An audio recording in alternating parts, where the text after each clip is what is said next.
इस मिशन के लिए, क्योंकि ये भी एक मिशन है कि बाबा साहब के सपनों का भारत बनाने के लिए और बाबा साहब के साथ जितने भी वैचारिक हमारी जड़ें हैं, जितने भी किस्म के लोग तथागत बुद्ध से लेकर के अब तक रहे, उन सब के सपनों का भारत बनाने के लिए शायद हम सब अपने ढंग से थोड़ा बहुत जितनी जिसकी क्षमता है कर पा रहे। लेकिन मुझे लगता है कि ये जो एक रास्ता है, बाबा साहब की कही गई बातों में सारी बातें प्रभावशाली हैं, और कम से कम मैंने जब पढ़ा समझा जाना, क्योंकि हम लोग तो ओबीसी समाज से आते हैं, तो वहाँ आप भले कहते हैं कि एक एका है जमीन पर, लेकिन एक गैप है। उसकी बहुत सारी वजहें हैं, लेकिन मैं अपने पिताजी जो कॉमरेड थे, लाल सलाम वाले थे, उनसे बहुत कुछ सीखने को मिला। और परिवार में कबीरपंथी विचार के गुरु थे, उनके दीक्षित लोग थे।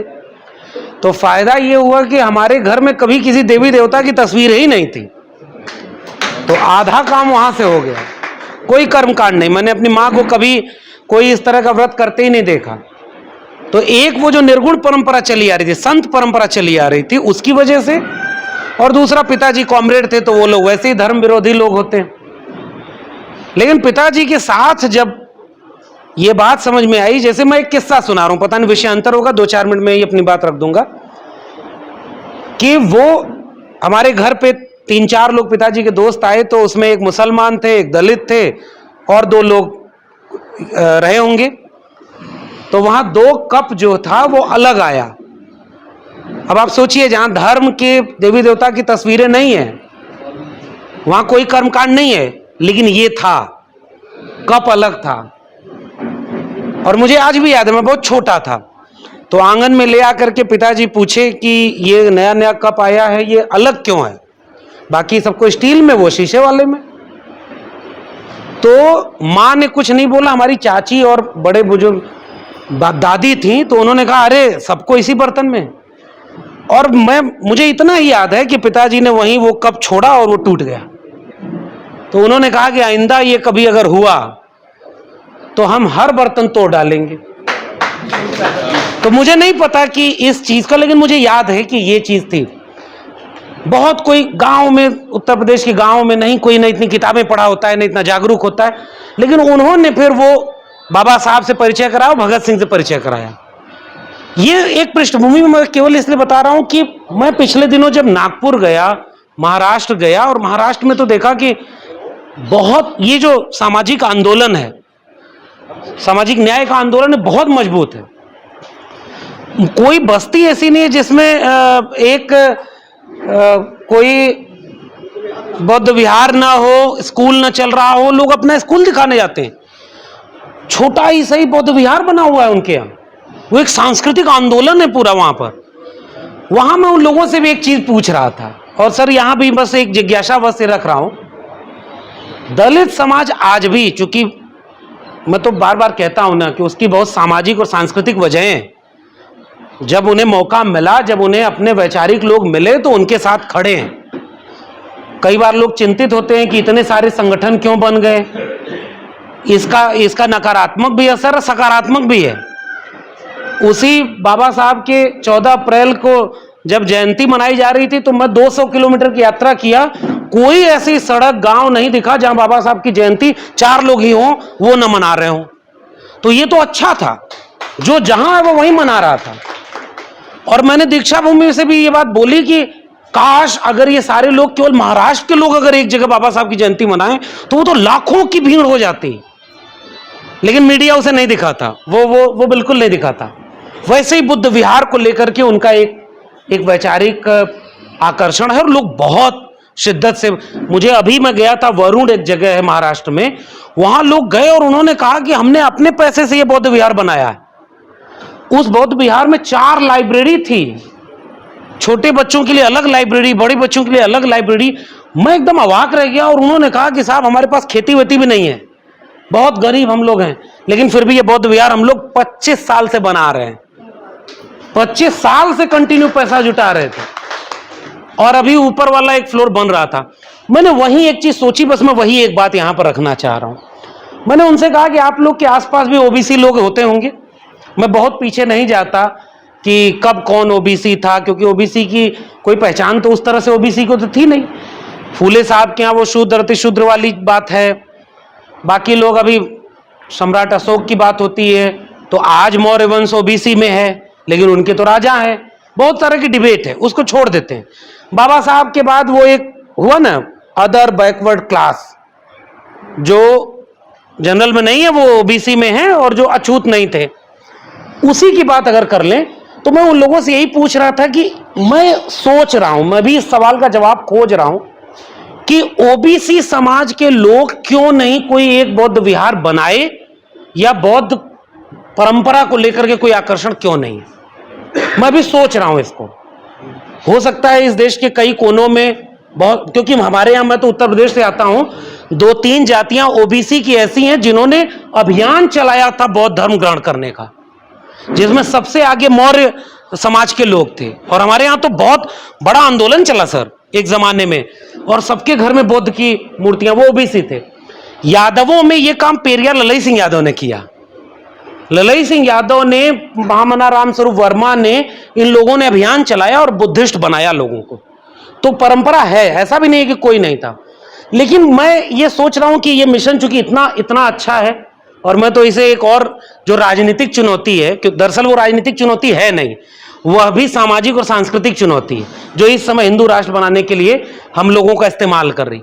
मुझे लगता है कि बुद्धिस्ट विचारधारा में उस पूरे हिंदू राष्ट्र के हर तरह के खतरे का जवाब छिपा हुआ है, इसलिए मैं इसको यहां देखता हूं।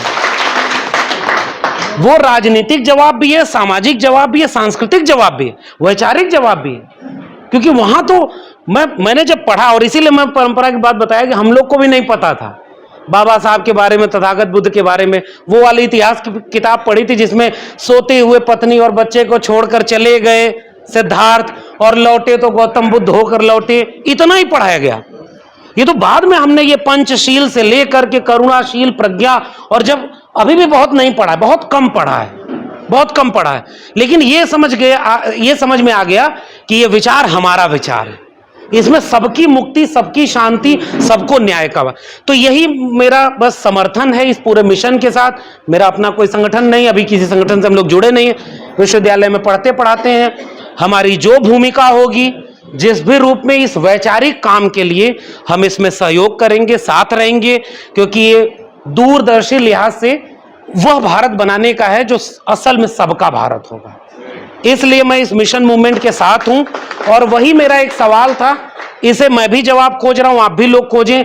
हालांकि इसका जवाब कुछ नहीं, जवाब एक ही है। तथागत बुद्ध के विचार को पढ़ेंगे तो क्या ओबीसी, क्या एससी, क्या एसटी, सबको समझ में आ जाएगा कि ये बात तो हमारी बात है। लेकिन थोड़ा सा जो एक चुनौती है, जैसे आदिवासी तबके में भी वो लोग बड़ा इसको दूसरे तरह से देखते हैं, ओबीसी के सामने अलग चुनौती है। थोड़ा अगर हम लोग इसे आसान भाषा में लिख कर, मैं भी कोशिश करूंगा और तमाम लोग करेंगे, अगर हम लोग इसे और आसान करके लोगों के बीच में ले जाएं कि भाई देखो ये आपका विचार है, तो शायद हम लोगों को अच्छे समझा पाएंगे, और ये विस्तार होगा इस मिशन मूवमेंट का। क्योंकि मेरा मानना यही है, जब ये धर्म है ही नहीं तो ये धर्म परिवर्तन भी नहीं, ये तो धम्म है, धम्म है, एक विचार है, ये एक जीवन शैली असल में। और उस विचार को, उस जीवन शैली को, उस दर्शन को जो अपना लिया, वो बौद्धिस्ट है। और मैं चाहूंगा कि हर व्यक्ति, और हम लोग तो सिरपुर गए, रतन सर बैठे हुए हैं, आखिरी बात यही कहूंगा, जब सिरपुर गए, घूमे, देखे, सिरपुर छत्तीसगढ़ में, और सर अभी ये लोग मस्जिद के नीचे मंदिर खोज रहे हैं, शिवलिंग खोज दो। रतन सर सामने ये बात बोल रहा हूं, जेल वेल ले गए थे, हिम्मत नहीं हुई, 24 घंटे भी नहीं रख पाए, बाहर आ गए। आप देखिए छेड़ने की हिम्मत नहीं, दिलीप मंडल साहब के ऊपर भी कुछ कर रहे थे। एकता बड़ी जरूरी है, और हम लोग जब एक हैं तो हम लोग लड़ लेते हैं, सब लोग जानते हैं। वहां जब सिरपुर में हम लोग गए और हमने देखा कि आज ऊपर दिख रहा है कहीं ब्रह्मा, उनका राम का मंदिर बना है, शिव का मंदिर बना है, 50 मंदिर ऊपर बना दिया उन्होंने। यहाँ ये धर्म का मेला लग रहा है, ये सरस्वती पूजा हो रही, वो पूजा हो रही। जब बुद्धिस्ट स्थल को घुमाया वहां के लोगों ने, तो पता चला कि भाई यहां से हजारों साल पहले व्यापार दुनिया, भारत का सबसे बड़ा व्यापारिक केंद्र, भारत का सबसे बड़ा शिक्षा का केंद्र, भारत का सबसे बड़ा बाजार का केंद्र, और किलोमीटर तक वो बुद्धिस्ट स्थल है जिसको जमीन में दफन कर दिया। और वहां जब खोज में कुछ मिल रहा था तो उसको कह रहे थे, और एक मंदिर वहां गया, मेरा नाम देखिए लक्ष्मण है, वो भी आप समझ रहे होंगे किस वजह से रख दिया लोगों ने, लेकिन वहां एक मंदिर है, लक्ष्मण का मंदिर। और वहां जब हम लोग गए और वहां से लोग जब अंदर से आ रहे थे तो हमने पूछा कई बार, क्योंकि हम लोग इतिहास पढ़े कि राम और लक्ष्मण का वहां मंदिर है, हमने लोगों से पूछा किससे मंदिर से आ रहे हो, कर राम और लक्ष्मण जी के मंदिर से आ रहे हैं, भगवान प्रभु का आशीर्वाद लेकर के। और अंदर जाके देख रहे हैं तो वो राम गुप्त और लक्ष्मण गुप्त का मंदिर है, जो सवर्ण नहीं थे, जो अपने बहुजन लोग थे, वो वहां के नाग परंपरा और गुप्त परंपरा ये सारे अपने लोग थे, उनके मंदिर का वो सारा तोड़ करके उनको लक्ष्मण बना दिया, जो कि एक बुद्धिस्ट मूर्ति है उसको लक्ष्मण की मूर्ति बना दी। और अंदर एक जहां संग्रहालय, आप भी जब जाएंगे देखिएगा, वो जो शिवलिंग की तरह आकार होता है उसमें ऊपर तथागत बुद्ध की मूर्ति बनी हुई है, वो चेहरे का बट बना हुआ है, 3-4 दिशा में, बिल्कुल कोई भी देखेगा तो कहेगा ये तथागत बुद्ध का है। और नीचे वो शिवलिंग में वो जो पार्ट बना देते हैं सीमेंट से, उसको बना दिया और कहा 2-3 हजार साल पहले देखो शिवलिंग यहां पर मिला है। ये इस देश में हो रहा है। मुझे इसलिए लग रहा है कि 10,000 विद्यार्थियों को डिग्री जिस विश्वविद्यालय में दी जा रही हो, उस विश्वविद्यालय को दफन कर दिया। जहां बाजार बन रहा, वहां तमाम तरह की औषधि बनाने के कारखाने थे, वहां मूर्तियां थी, वहां तो पूरा बौद्ध विहार था, वो जमीन में दफन है। मुझे लग रहा है कि हमारे लोग आजकल हवा मुड़ रहे हैं, खुदाई हो रही है, तो हम लोग ये भी कहें कि थोड़ा और गहरी खुदवाओ, जहां बुद्ध न मिल जाए वहां तक रुकना मत, हर जगह मिलेंगे। इसलिए मैं इस आंदोलन, इस मिशन के साथ खड़ा हूं, और मुझे लगता है कि हमारी जड़ें तथागत बुद्ध से जुड़ी हुई हैं, और इसलिए मैं इस पूरे मिशन के साथ खड़ा हूं। बहुत बहुत धन्यवाद।